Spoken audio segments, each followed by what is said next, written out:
Hello again, and thank you for coming back to learn more about Zechariah. We finished the last session with Zechariah chapter 1. We were around verse 12 as Zechariah was giving us the words from the first vision that he saw.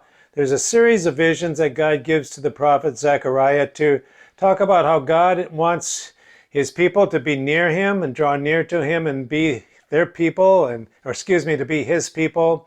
And so that he will be their God as they return from the exile in Babylon. And in this vision is a man among the myrtle trees. And this man is the angel of the Lord. And that angel of the Lord is the pre-incarnate Jesus Christ. That term angel of the Lord is used several times in Scripture. And usually when you see that, for example, in Joshua, as he meets the angel of the Lord's army, or the angel of the Lord comes to Gideon, and the angel of the Lord comes to Samson's mother. And so it's just different places where it seems to be that Jesus Christ, the Son of God, doesn't wait to be born in Bethlehem to come to earth, but he has ministry and he has a mission and he has a purpose among his people long before he comes incarnate in the flesh into the world. And so in Zechariah, we have this vision, the first vision of Zechariah, of several visions he has in one night.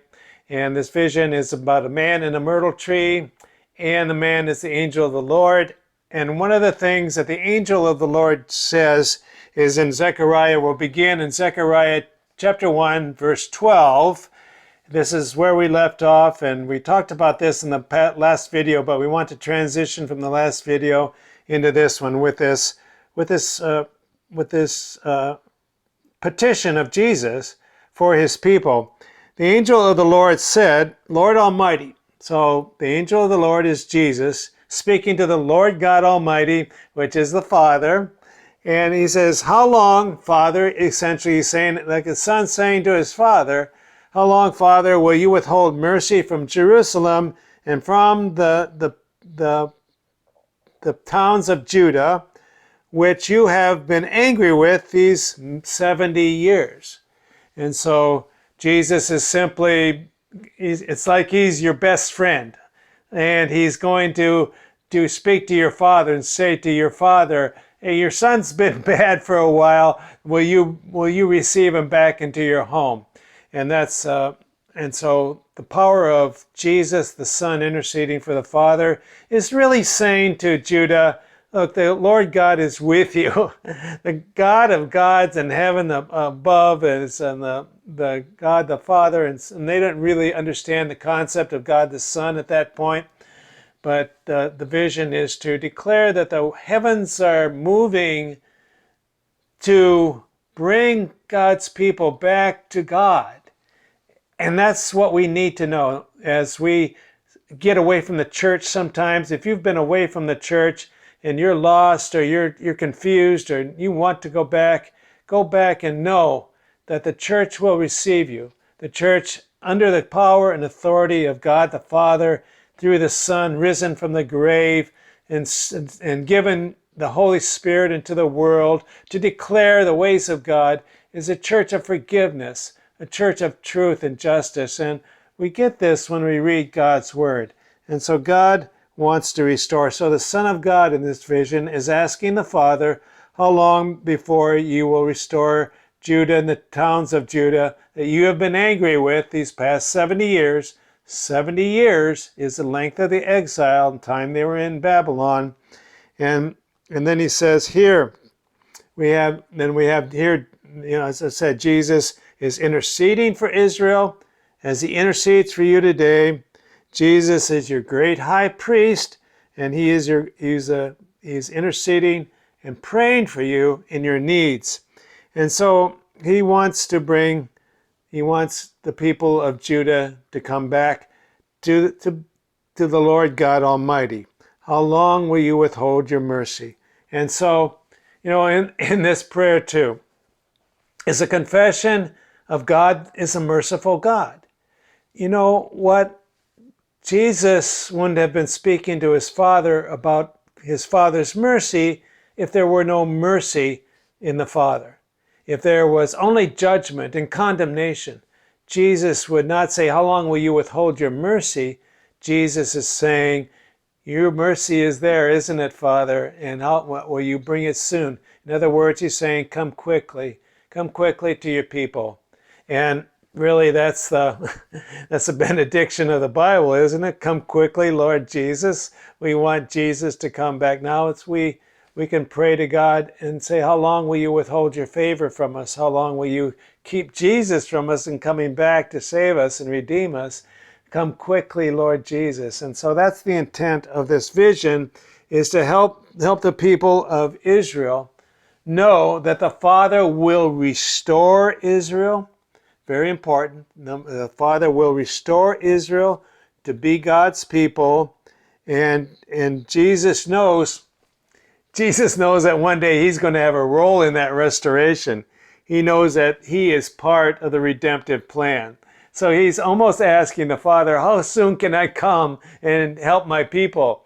It's just kind of this beautiful, intimate picture of the Holy Trinity working together and displaying and conveying and prophesying the message of God to come and be our God so we can be his people. And it's as if Jesus is eager to come, and he wants to know, when will the mercy of God release me unto my people so I can help them, so I can restore them, so I can be their Redeemer, because this is our plan, isn't it, Father?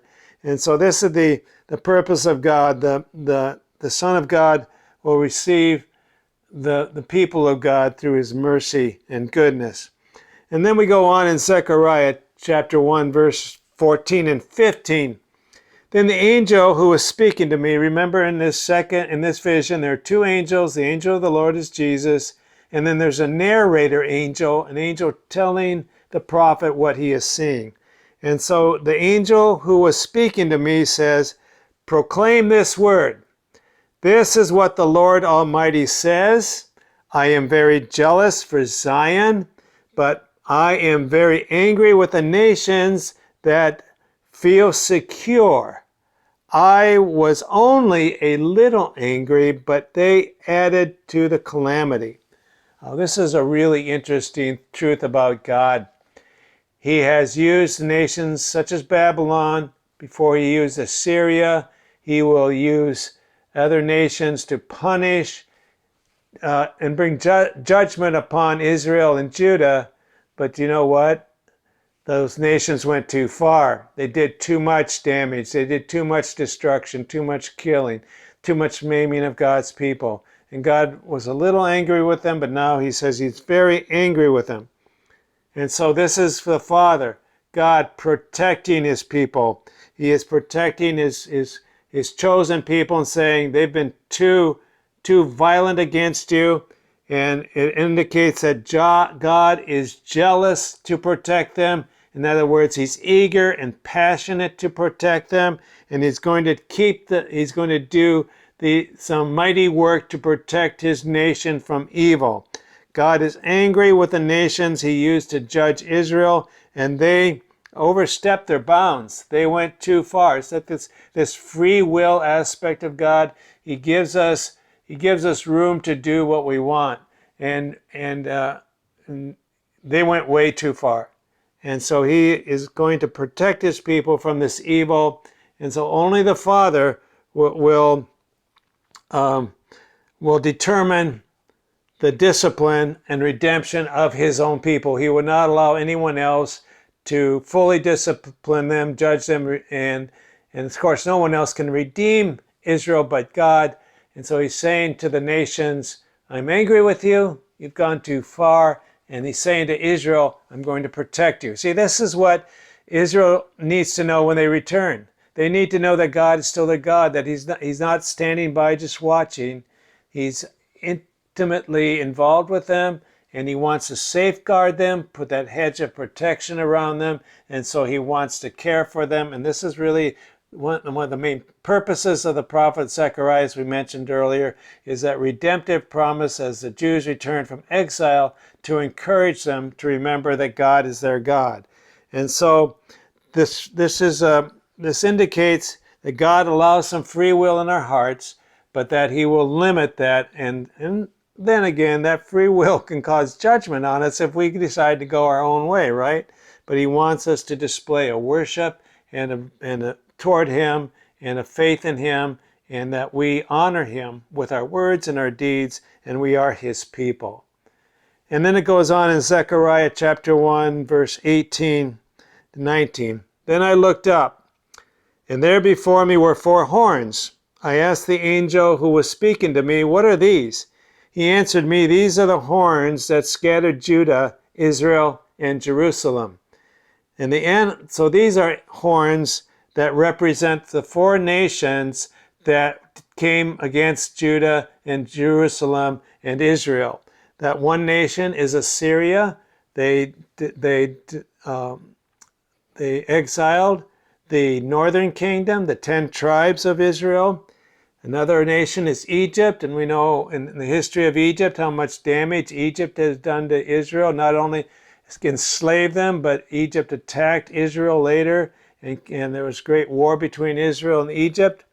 There's Babylon, of course, that exiled and took the Jews out of Judah.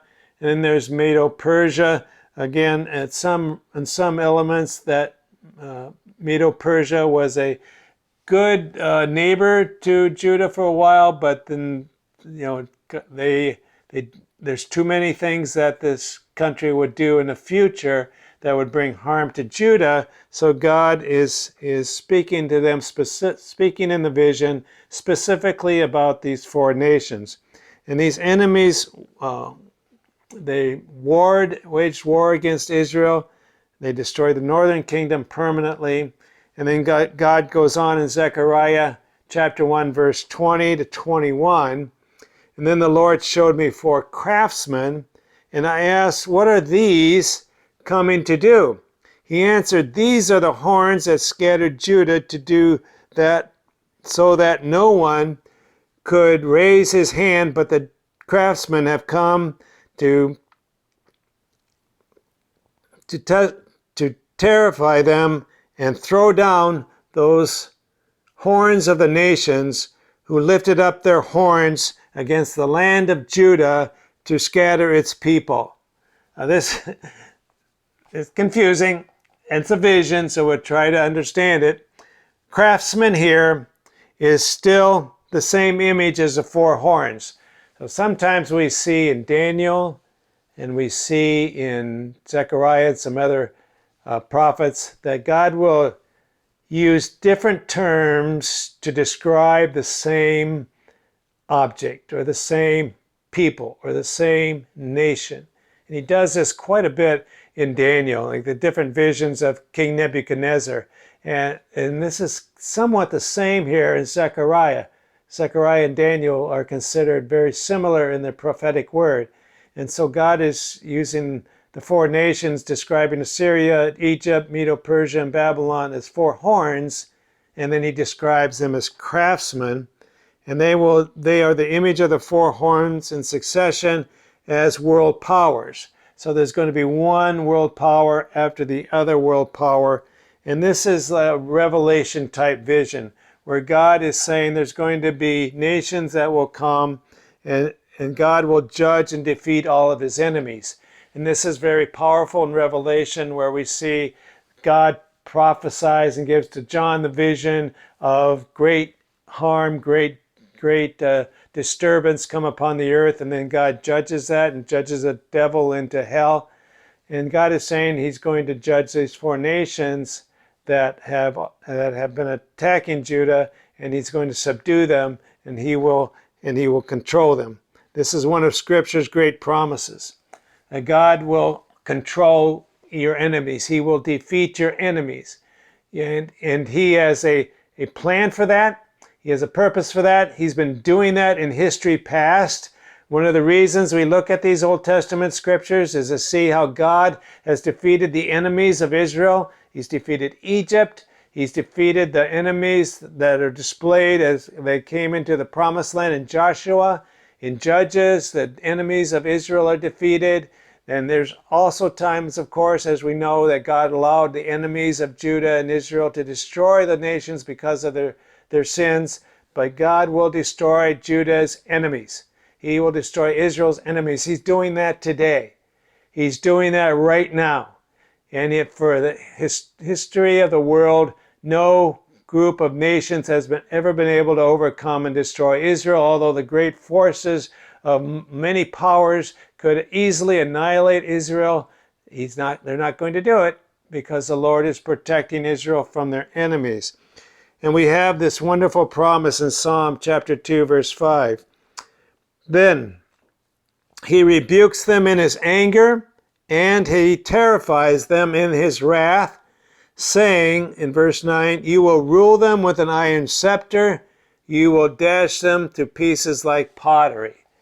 And so what's this mean? This is a prophetic word of the ultimate coming of Jesus Christ to be the judge of the world, to bring peace to the world through the judgment, to remove evil from the world and bring into the world the city of God to be the place and the home of his church and his people forever. And we see the descriptions of that in Revelation. So in Zechairah, we mentioned in last time that there's these three purposes in Zechairah. First is to, when the people come back from exile, to help encourage them to understand that God is their God, and he wants them to draw near to him so he can draw near to them, and they can be as God is, and they can be his people. The second purpose is to prophesy about the first coming of Jesus Christ, and we'll see some very specific promises of that. And the third purpose is about the prophetic word regarding Christ's coming again. And we'll see those as we go through. And there's this overall theme of Zechairah and the visions that we see is God's judgment against evil, God overcoming evil, God supplying the Redeemer, God bringing to his people peace, God cleansing the sin from his nation. These are the redemptive powers. It's a beautiful book of understanding God's grace. This is the gospel of God in the Old Testament. And so as we go through this, I hope you pay attention to that, understand this. We'll understand what God is doing together. And we thank you for being part of this lesson today. And we'll come back in the future to begin more with Zechairah 2. God bless you and keep you. And may the God of heaven and earth draw you near to him so that you will be as he is, his people, living in the freedom and the power and the glory of the heavenly host. Amen.